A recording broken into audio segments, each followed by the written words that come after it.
Hi everyone, I am Aditi Rana and today I will tell you one moral science story. In this story, the two main characters are one is a spider and another one is a girl. Okay, so let's start. See here. The name of the chapter is The Girl and the Spider. The first thing is learn and fun. Identify the given pictures. आपको to pictures दिए हैं और आपको identify करना है ये किस चीज़ की पिक्चर्स हैं. First is of a pink colour frock, है ना, तो आपको आइडेंटिफाई करना है और फिर यहाँ पे स्पेलिंग लिखनी है. Next is of a insect, और ये इंसेक्ट कौन सा है हमारा, हम सभी के हाउस में आपने इजीली देखा होगा, दिस इज अ स्पाइडर, तो आप स्पाइडर की स्पेलिंग लिखेंगे. ओके, स्टोरी स्टार्ट करते हैं अब. Once there lived a beautiful girl named Simi. एक बार की बात है, एक ब्यूटीफुल मीन्स गॉर्जियस, खूबसूरत सी लड़की जिसका नाम सिमी था, वो एक जगह रहती थी.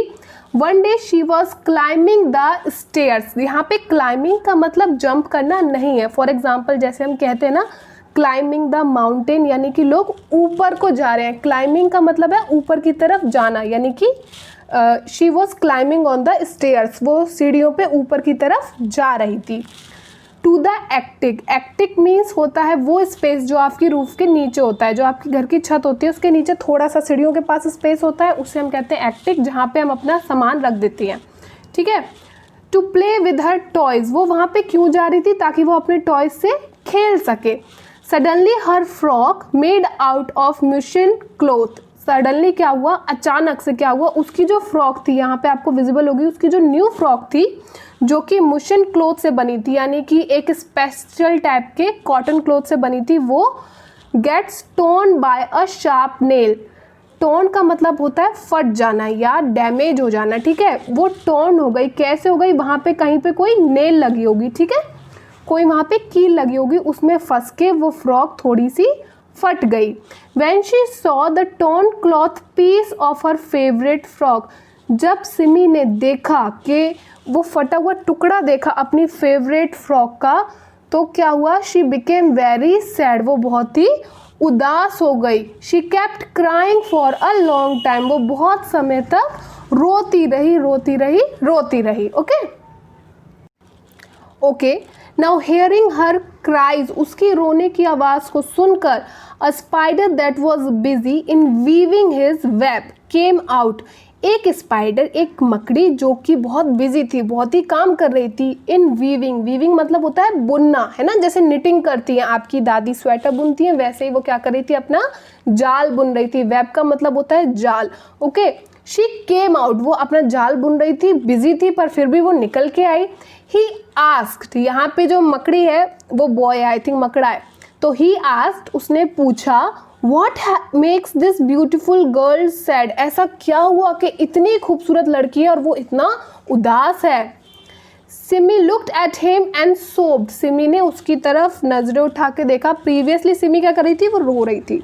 Now she just looked up at the spider and sobbed. Sobbed का मतलब होता है सुबुक के रोना, यानी कि आप अनइवनली ब्रेथ लेते हो, कभी छोटी छोटी सांस लेते हो, कभी बड़ी बड़ी सांस लेते हो, सुबुक के रो रही थी सिमी, और उसने नजरें उठा के कहाँ देखा, स्पाइडर की तरफ देखा.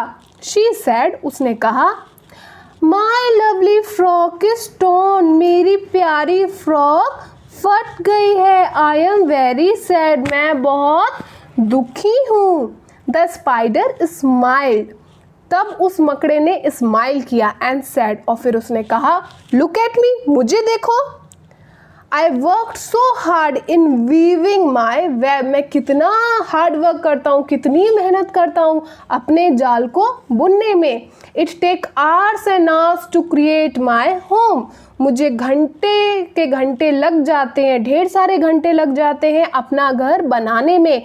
And it takes only a second. और सिर्फ एक सेकेंड लगता है टू बी डिस्ट्रॉयड. उस घर को कोई भी डिस्ट्रॉयड कर देता है, यानी कि ख़त्म कर देता है. मुझे बनाने में तो घंटों लग जाते हैं, लेकिन जब कोई उस घर को ख़त्म करता है तो उसे सिर्फ एक सेकेंड लगता है. It had made my home yesterday only. अभी की बात है, मैंने कल ही अपना पूरा घर बनाया था. It was removed away by your made this morning. पर आज सुबह की ही बात है, तुम्हारे यहाँ जो सर्वेंट है, मेड मतलब कौन है, फीमेल सर्वेंट है जो घर का हाउस होल्ड वर्क करती है, ठीक है, क्लीनिंग करती है, उसे कहते हैं मेड। तो जो तुम्हारी मेड है उसने सुबह ही क्या किया, मेरा घर मैंने कल ही बनाया था पूरा और आज उसने क्या किया, साफ कर दिया, इसी सुबह, आज की ही सुबह कर दिया। Okay, I was also very sad, मैं भी बहुत दुखी था। देन आई थॉट, फिर मैंने सोचा, that instead of being sad, कि उदास होने के बजाय, इंस्टेड का मतलब है इन प्लेस ऑफ दैट, है ना, उदास होने की जगह पे मैं क्या करता हूँ, I should start weaving my home again, मैं अपना घर फिर से बनाना शुरू करता हूँ, ठीक है। सो डोंट क्राई नाउ, इसलिए अब तुम रो मत। मेंड योर फ्रॉक, मेंड का मतलब होता है किसी भी चीज़ को रिपेयर करना, है ना, किसी चीज़ को रिपेयर करना, कोई ऐसी चीज़ जिसमें थोड़ी बहुत डैमेज आ गई हो, अगर आप उसे रिपेयर करते हैं तो इसका मतलब है आप उसे मेंड कर रहे हैं, ठीक है। तो मेंड योर फ्रॉक, अपनी फ्रॉक को जहाँ से वो थोड़ा टॉर्न हो गई है, फट गई है, वहाँ से उसे सही कर लो। इंस्टेड ऑफ क्राइंग, रोने की बजाय तुम अपनी फ्रॉक को सही कर लो। That way your precious tear would not be wasted, इस तरह से जो ये तुम्हारे कीमती आंसू हैं, बहुत कीमती हैं, प्रीशियस मीन्स ऐसी चीज़ जो बहुत ही कॉस्टली हो, बहुत ही प्रीशियस हो, है ना, अनमोल हो, ठीक है। ये अब जो तुम्हारे बहुत कीमती आंसू हैं इनको वेस्ट मत करो, इन्हें खराब मत करो। रोने की बजाय तुम्हारी जो लवली फ्रॉक है, बहुत खूबसूरत सी फ्रॉक है, उसे क्या करो, तुम सही कर लो, मेंड कर लो जहाँ से वो टॉर्न हो गई है। ओके, तो ये थी आपकी moral science story, I hope आपको अच्छी लगी हो। और लास्ट में बात करते हैं कि इस स्टोरी से हमने क्या सीखा। Do not waste time in thinking of what is lost, जो चीज़ खो गई है उसके बारे में सोच सोच के, रो के अपना टाइम वेस्ट मत करिए, क्योंकि जो आपका टाइम है वो बहुत ही प्रीशियस है, यानी कि अनमोल है ना।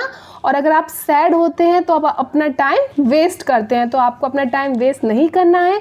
सपोज करिए कोई प्रोजेक्ट, कोई चीज़ ख़राब हो गई है, तो फिर अब आपको अपना टाइम यूटिलाइज करना चाहिए उस चीज़ को सही करने के लिए, है ना। सपोज कोई मैथ का समय आपने वो रॉन्ग कर दिया, तो अब आपको रोना नहीं है कि मैंने मल्टीप्लिकेशन रॉन्ग कर दिया, अब आपको क्या करना है, कॉन्फिडेंस के साथ फिर से कोशिश करनी है और इस बार चीज़ों को सही ढंग से करना है। Okay, that was the moral of the story. Thanks for listening, have a great day, bye.